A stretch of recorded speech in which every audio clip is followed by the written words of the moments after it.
Professor Green is an associate professor of philosophy here at OU. He received his PhD from St. Louis University, working with Eleanor Stump, who some of you will know is a very, very eminent philosopher. His interdisciplinary works combines philosophy, psychology, anthropology, cognitive science, and neuroscience, and his work centers on what it means to be a social creature and how social creatures might lead us to rethink topics in epistemology, virtue theory, and the philosophy of religion. He is probably best known for his work on religious experience and divine hiddenness, which will be at the core of today's talk. Although a self-defined Christian philosopher, he has a long-running interest in Jewish and Islamic philosophy and a commitment to deepening his understanding of the other Abrahamic faiths. And this semester, he has introduced a new course to OU on Jewish and Islamic philosophy. We're awfully glad he's done so, and I think everybody can agree it's a course really much needed. So, Adam, take it away.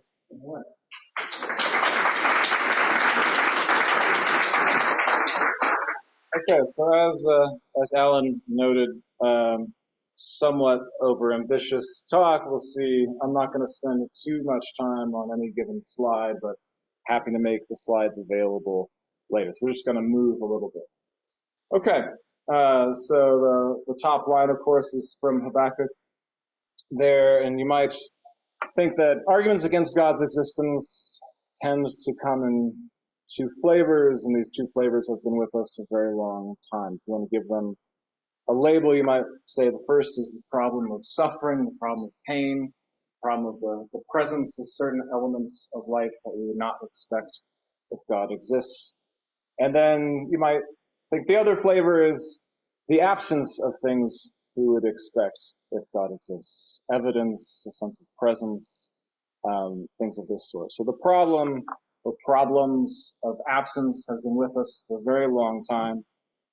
But in the last 30 years or so, analytic philosophy has seen a kind of sharpening of problems of absence. The problem of evil has been subject to analytic treatment for a very long time.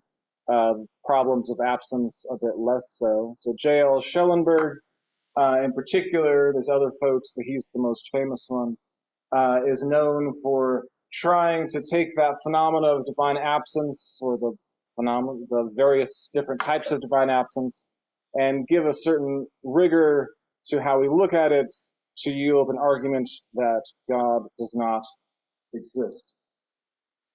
So in a simplified fashion, I'll fly through the slides, but some are a little slower than others, so this one will read through. So in typical analytic fashion, if you put his version of the argument up on the slide, the writing would become very small. So I'm simplifying for our purposes, but you could put it like this. So if God exists, then God would ensure that finite persons are in a position to have a relationship with God unless they were unwilling. This is what you should expect if God exists. Premise 2, belief in God's existence, is necessary for a relationship with God. Premise 3, some people non-resistantly and inculpably fail to believe in God, therefore God does not exist, right? So we focused in on divine absence in a particular way, but it is important to see it against the backdrop of this more general feeling, this feeling that extends beyond 1993, when Schellenberg's first book on this comes out, that feelings of divine absence are important, they're religiously important, and that they tell against the existence of God in some way. So that's the sort of argument to interact with, although I'm interested in the more general backdrop as well. So, of course, this argument presumes that God would be interested, if God exists, would be interested in relationship. Why think that? Schellenberg initially doesn't indicate this, but over the course of 30 years, it becomes clear that he doesn't necessarily want to close the door on the idea that there's some ultimate reality out there. something that some people could call divine, perhaps. He's open to that, but he thinks, well, if we're going to use the concept God to depict whatever ultimate reality might be up there, we're invoking the idea of ultimate personality, of the ultimate person. And he thinks that by this point in history, at the very least, maybe this was not true earlier for him, but at least by now, a perfect person, you can't be a perfect person without being a loving person. Okay. And he's not necessarily committed up front to the idea that like God needs relationship. That might be an objection that would come to your mind, depending on your background already. It would be enough that it's just, good for humans to be in relationship with. If there's an ultimate reality out there, if that reality is good, right, then it would be good for us to be in a relationship with that. So if that ultimate reality is a person, someone who can do things, recognize things, do things for reasons, it makes sense that God would want us to be in a relationship because it's good for us at the very least. And the focus on belief from the argument isn't necessarily because Schellenberg thinks, well, that's all there is to a good relationship. The idea instead is like, well, that's like a bare minimum, and it's something we can kind of tell is there or not. Okay. So as you might imagine, there's lots and lots of different responses to this argument that are given, especially by theists who want to sort of fend off this conclusion that God does not exist. Many of these, of course, have precedent before Schellenberg starts making his argument. This is just a list. We're not going to dwell on them. But they're fairly intuitive. The idea that, well, maybe God has to be hidden to some extent for us to have and exercise free will or build a certain kind of character. Maybe there's some sort of intrinsic distance when it comes to knowing something like God. Maybe God cares about things more specific than just belief, only certain kinds of relationship, right? And in order to sort of promote those, is willing to give up some belief in God. Maybe God's just not that into you, right? Or is not really a person. Maybe, faith requires a certain amount of ambiguity or uncertainty. Maybe even you could have it in the absence of belief. And then that final one is more or less, well, there might be ways of relating to the reality that is God without describing it as such, right? Without that being the sort of concept under which you relate to. So lots of different theistic responses. And, there's sort of mixed verdicts on how successful they are. But for our purposes in setting up this talk, it's important that there's sort of a first wave of completely general responses. And most of those tend to set aside, for the theists giving these responses, most of them come from a particular faith tradition. Christians are very well represented in the people giving the initial responses to the hiddenness problem, but they mostly leave those commitments out, right? So the problem is for theism sort of generally, and the thought is that, well, maybe a response to that needs to be just as general. But over time, people kind of rethink that assumption. They think, well, if you think you know specific things about what God is, how God would operate, what kind of reasons God would have, well, then maybe you would have more finely tuned expectations, and that might vindicate God, or that might give you an even more powerful argument against God's existence, because you have more particular expectations about how God would show up if God were real.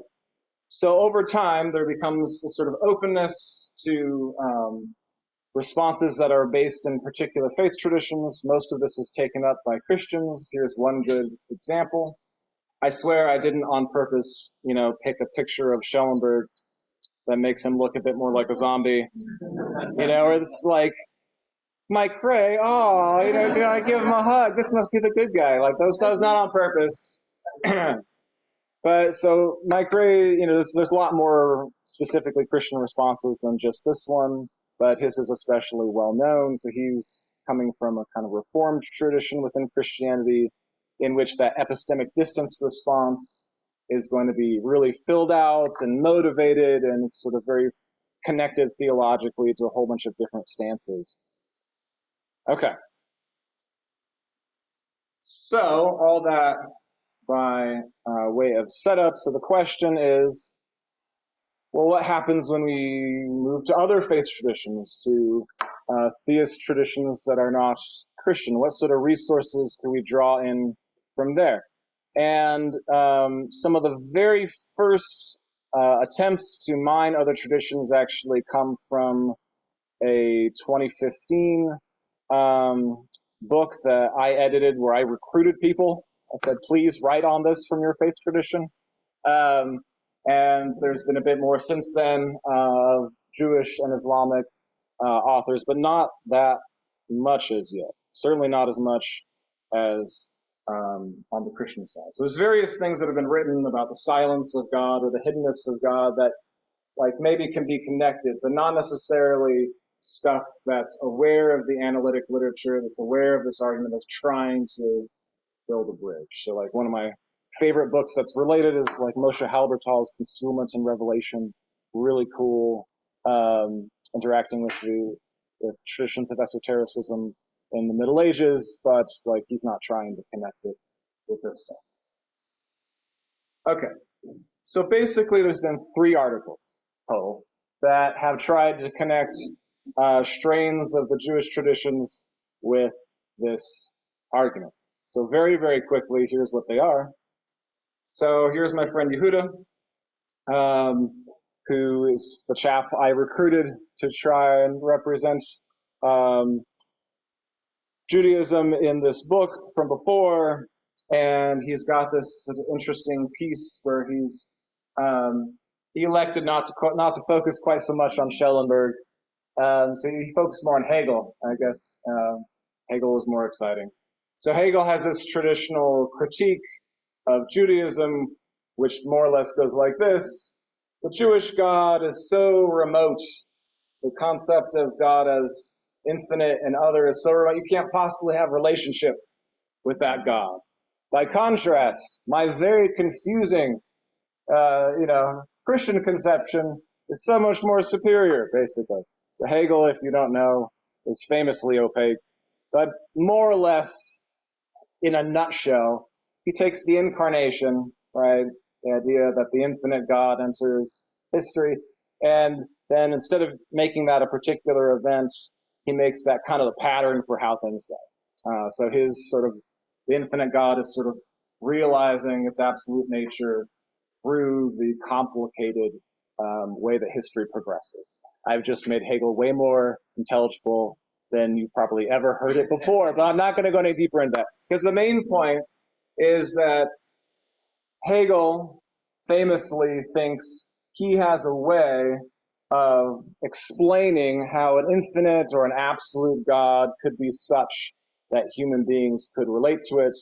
And he, again, famously critiques Judaism as not having this route. So what Yehuda did is he took Reb Nachman, who is contemporaneous with Hegel, but didn't know each other, didn't read each other. He was just a rabbi living at the same time, and sort of mines his reading of what Christians call the sacrifice of Isaac, the Akedah, and he says, here's a picture for how this works.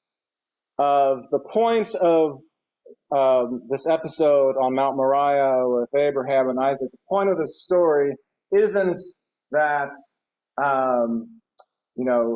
God paid a debt that needed to be paid per se. It's certainly not that there's a prefigurement of Christ, right, in this sacrifice. Instead, the point is supposed to be that even though this is of such weight in the story of Abraham, the ultimate sacrifice, at the same time, what Abraham is supposed to learn from this is the ridiculousness of thinking you have anything to sacrifice to God at the end.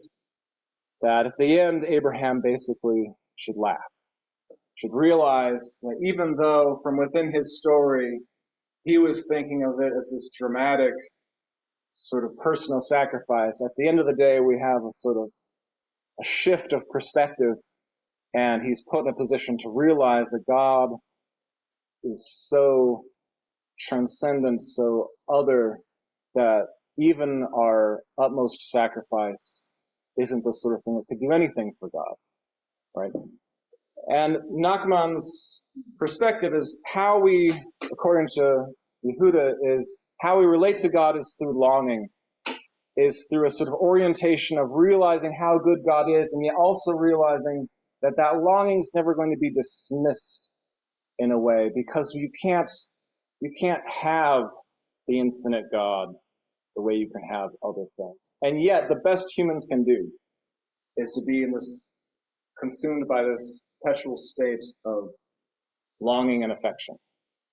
Okay, so if this is what you think relationship with God means, then the idea is that this causes you to think differently about divine absence. Divine absence is inevitable, but also it's not something that can be dismissed in the way that you think. If you think it can be dismissed, you're basically taking an attitude that's only appropriate to something other than God and foisting it on the infinite God. All right. Sorry, that was a little bit more than we can spend on a slide and get through all of them, but we'll see. A second attempt is by this chap named Joshua Blanchard, who I don't think is Jewish, but he's looking to bring Abraham Heschel, who is the picture, to bear on the issue of divine hiddenness. And he does have Schellenberg very much in mind. And I don't think he's got all the relevant strands of Heschel going, but set that aside. What he does draw out is two main things. The first is this idea that if you look through the Hebrew scriptures, there's an awful lot of relational talk that doesn't take a particular individual as the subject, and there's certainly some of that as well, but the people of Israel as a whole. God wants to relate to communities, not just to individuals. So if we think of this as part of the value structure of God, then the idea is, well, there might be trade-offs. There might be sometimes where what's happening at the community level has implications for individuals, such that an individual might be inculpably fail to relate to God in the way that they would wish, but because of failures at the community level. All right, that's short shrift there. And there's another sort of interesting line where not only on the God side is God's preferences oriented toward communities, not just individuals. There's this idea that literally the presence of God is a function of what happens in communities. That through devotion, through worship, the presence of God is actually realized or made available, but then, on the flip side, God can be made absent through unfaithfulness. Okay, and then our last example, so I guess I told you there is exactly 3 articles total trying to bring Jewish traditions in particular into contact with the Schellenberg article. This is my friend Sam Levins, University of Haifa in Israel. So he endorses a view I can't motivate for you. You might find this just as strange as Hegel. Sam would certainly understand. But for him, he has this view called Hasidic idealism, which is rooted in the Jewish tradition, where just like Sherlock Holmes exists in a fiction in Arthur Conan Doyle's mind and now our minds, so we are a story God tells. We only exist within the story that God tells. Why would anybody think that? Well, I can't go too deep into it, but the basic idea is that God is so maximal, right? That God has to for something to exist that's not God, requires God to restrain God's self, to rein God's self in just to one extent. So Sam thinks that doesn't make any sense on its own, but it makes sense as an appearance. That literally it's all God. God is the only thing that exists, in a sense. But in order for us to have room to exist, God makes a certain appearance of absence that allows for something in the come to exist. Okay, skip that. So, those are your three. And my thought is, even though I think there's some interesting things to pick up on there, I think there's room for a few more voices. I think there's aspects of the Jewish traditions that are relevant and that are not manifest as yet.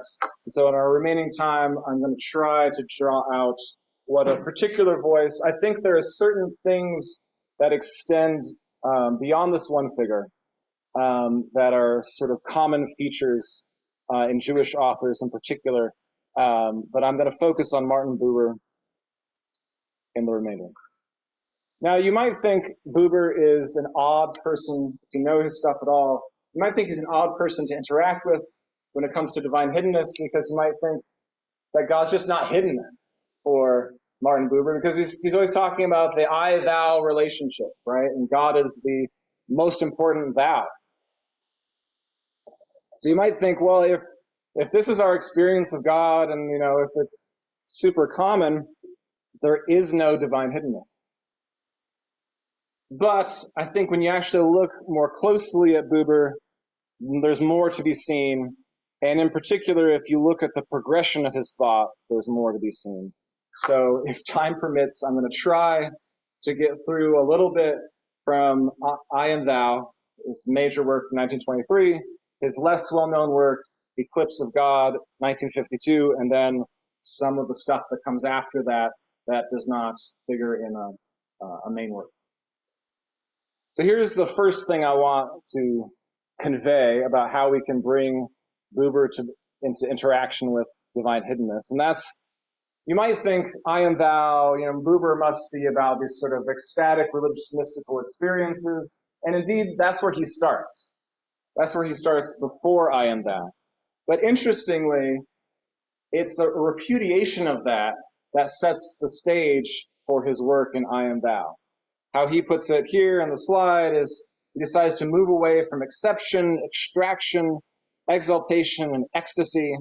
I possess nothing but the everyday, out of which I am never taken.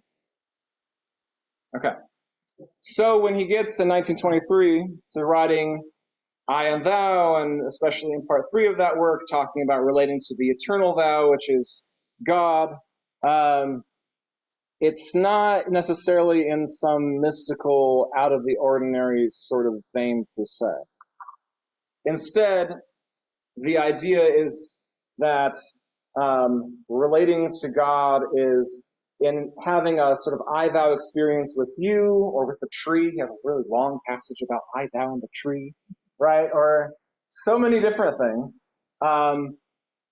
Behind and in all these I-thou experiences in the normal world is this sense that this dimension of reality is grounded in something fundamental, like a fundamental thou, that you're having a partial taste. When I have an I-thou relationship with Eugen, it's a partial taste of the eternal thou. Okay, I know this is a little quick.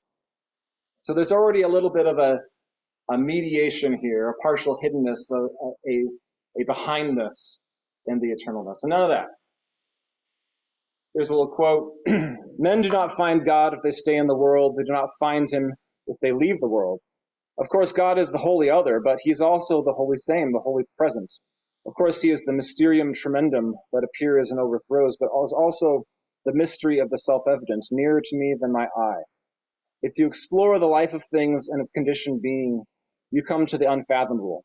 If you deny the life of things, you stand before nothingness. If you hallow this life, you meet the living God. So you relate to God by a certain way of relating to this world and your relationships with him. Okay. So Buber thinks that all the good stuff basically is rooted in the I-thou. Love, moral responsibility, beauty, the sacred. It's all comes from the second personal relatedness, right? Which is a distinctive mode. But you can't stay there. You have to go back to the I-it,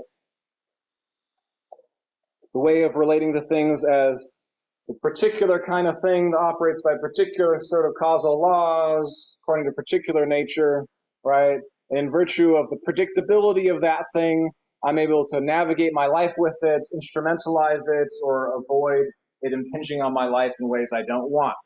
This ought to remind you of Kant, but that we can get to hopefully later. So even when I relate, to you in an I-thou relationship, Buber thinks I can't stay there as much as it's going to kind of come back to an I-it relationship. If I have a good relationship with you, I'm going to sort of keep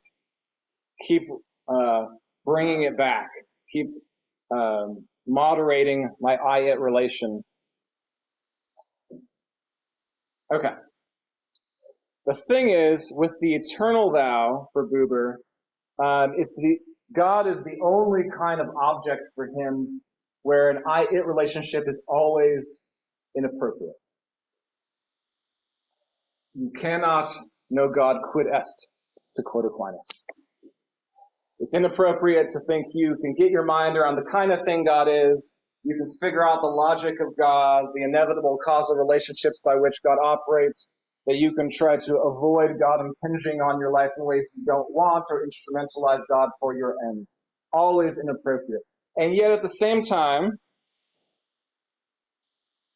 we always do it. For the same reason that we're constantly falling out of I-thou relationship with other human beings. We can't stay there, right? So idolatry for Buber is taking this I-it relationship to the divine, and it's not just a matter of, I'm into Judaism and there's Baal over here and you shouldn't worship Baal, right? It's like, no, even if you have a religion that starts from a genuine divine encounter that you are trying to live into, inevitably you'll try to sort of make it fit to your mind. You're going to try to make God predictable. You're going to try to instrumentalize God, right? And only a sort of return to constantly sort of breaking out of the incrustation of idolatry with new encounters. That's the only way to avoid this. Okay, skip that. So, again, I'm still somehow thinking I'm going to get through these slides. Yeah. So from I and thou, we get a sort of initial stab at how you might mine Buber to try to address the Schellenberg problem. Here's three things. First thing, so if God is present in all, I-thou experiences, then if you think about it, everyone is given an opportunity to experience God at all times.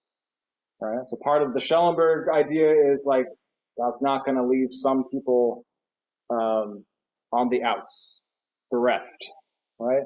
Well, God, on this view, thou experiences are available to everyone, actually. I mean, after all, there's trees out there. And so an experience of God, and the only way, remember, for Buber, there is no mystical what's-it, right? That's the only way you can experience God, is through the thous that are on your finite level. Always available. Second point. If, however, we can easily miss that all I-thou encounters point to something more, if this is something humans can be expected to miss, then it shouldn't actually be too surprising that people sometimes don't experience God as being present to them, but they experience God as being absent. Final point. If God is opposed to idolatry, and idolatry is connected to our desire to make God predictable, right, to fashion human categories by which we can try to gain some cognitive control over our relationship with God, it makes some sense from God's end that divine encounters that we recognize as such might be episodic and unpredictable, right? That not conforming to our expectations can be a mercy to us because relating to God through idolatry is bad for us. Okay, so that's stage one. But of course, that's 1923, and a lot of stuff happens. So where do we go from here? So this is mining Buber's second major work, The Eclipse of God, which is 30 years later in 1952. All right, so not as famous, but in this work, he is trying to grapple with various aspects of the modern world, including the Holocaust, but also a kind of sense that the modern world has a sort of ennui built into it, sort of existential dislocation. So in I and Thou, the framework is sort of timeless, right? It's not talking about anything particular to modernity. It has a sort of layout where, like, presumably you could plug in anybody from any time into it and come up with the same results. The Eclipse of God, by contrast, is a sort of evaluation of a period of time, first half of the 20th century in particular. And you might think of it as having to do with the curse of I-it knowledge. If you know the modern period at all, you know that when Newton came on the scene, there's all this excitement, right? But also a fair amount of existential angst, because we have these three principles that it looks like you could plug in anything and predict anything, right? So there's no teleology, there's no essence, there's no purpose, there's no necessary reference to meaning. Just give me the variables, right, that can be plugged into Newtonian mechanics, and I'll tell you what any given physical system is going to look like a bit later down the road, right? Kant famously is worried by this, right? And he invents his like two-level system, right? So we have this independent realm of law, which and freedom operates by a different logic, and because it's sort of insulated from this other thing that Newton's laws applies to, problem solve. Okay. So similarly, you might think, all right, this ability to categorize things, to subject them to impersonal laws, to treat them as a predictable it, is a blessing. Industrial revolution, scientific revolution, very awesome. But also, you might think it's a bit of a curse. So here's a first way that Buber applies that. So, on the one hand, the sense that one as an individual can commodify all aspects of one's life gives one the power to maximize one's I-it relations, right? But insofar as I-thou is where all the good stuff was, right? The best stuff, love, moral responsibility, the sacred, all that sort of stuff. And even though it's natural to go back and forth between the I-thou and the I-it, insofar as the I-it gains ground, you might think the I-thou loses ground, becomes harder, becomes more effortful, more something you have to sort of intently live against the times to get what you're supposed to get as a creature capable of I-thou relations. So it becomes harder to connect with God. You just expect that. So we don't just have these timeless relations, I-thou, I-it.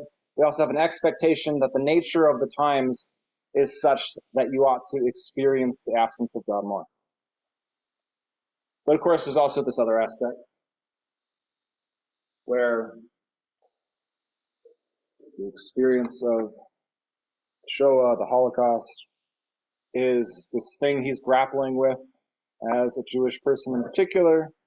And his first stab at this is to say, well, what makes Hitler's possible? What makes things like this possible? Well, it's that you're relating to people as it. Exploitation, objectification, vilification, relating you could the thought is you could never get there if you appreciated the depth of their being as another thou. You could only get there through an I-it relation. And maybe the I-it relation on its own terms is going badly, right? Being classified badly. That's all fine.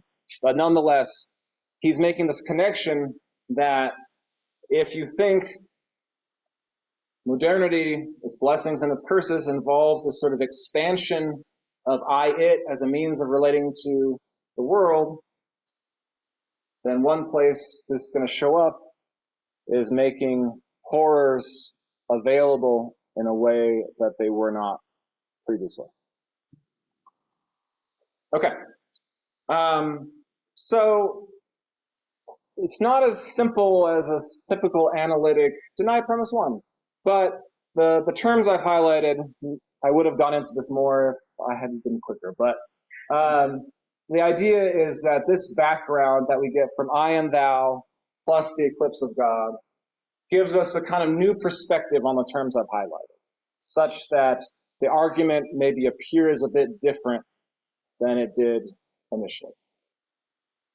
But I want to make sure we get to the last step, because the last step's really important. Because at the end of the day, even though it's not well known, Buber's writing after the eclipse of God gets a little dark. Certainly darker than if you think about it, the eclipse of God is like, well, the light source never changed. Light source, super awesome all the time. But something came between the light source and us. And that's why there's this darkness that we experience. Right? By contrast, the later Buber, maybe a chance to sit with some of the horrors of the 20th century a bit longer, is a little more ready to reach for language of silence, neglect, even occasionally, like there's this spot where he describes God as merciful and cruel. Okay. So one way you might think of this, is an initial way you might think of this is, well, maybe he just takes all that stuff back. But that's not actually true.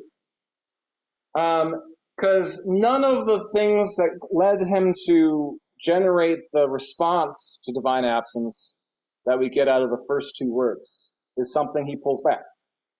He's still committed to all that stuff. And yet, you see in the mature Buber a readiness to admit that our experience of divine absence can't just be explained through unmerited expectations from a kind of cognitive idolatry. That's not true to the experience.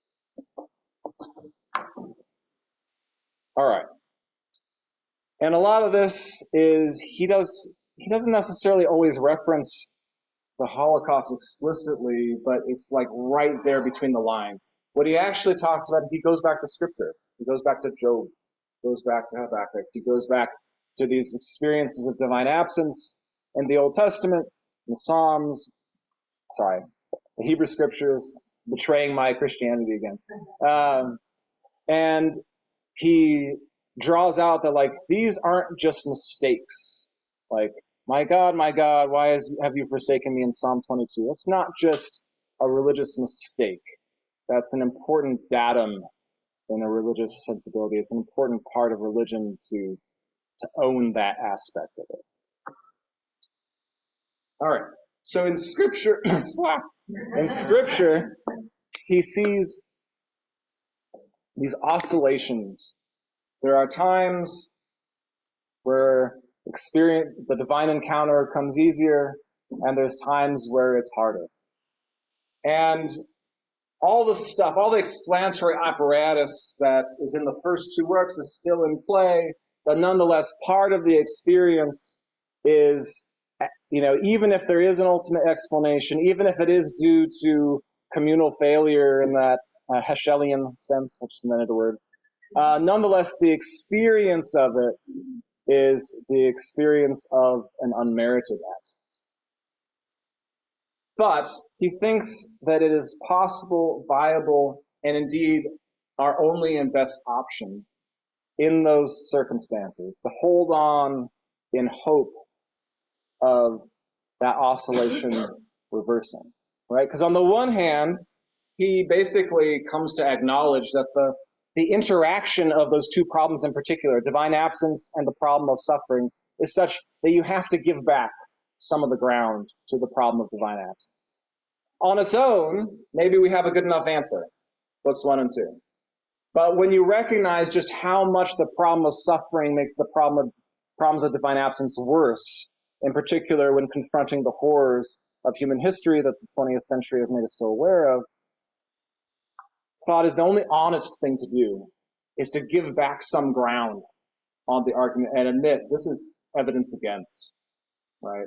And yet, all those things, all those positive answers, the idea that like it's not all I it. The I thou is where human meaning is found, and it's real, and it does not collapse to the I it. And it makes sense that there has to be something fundamental in reality that fits this I thou, that anchors all that good stuff, and that you ought to live in relation with that. That's in the counterbalance, right? And so he models in his sort of mature form a granting of some measure of power to the problem of divine hiddenness, while at the same time a principled way of not granting it the last word. Sometimes definitively answering a philosophical argument is not as good as letting it rest in a kind of tension. All right.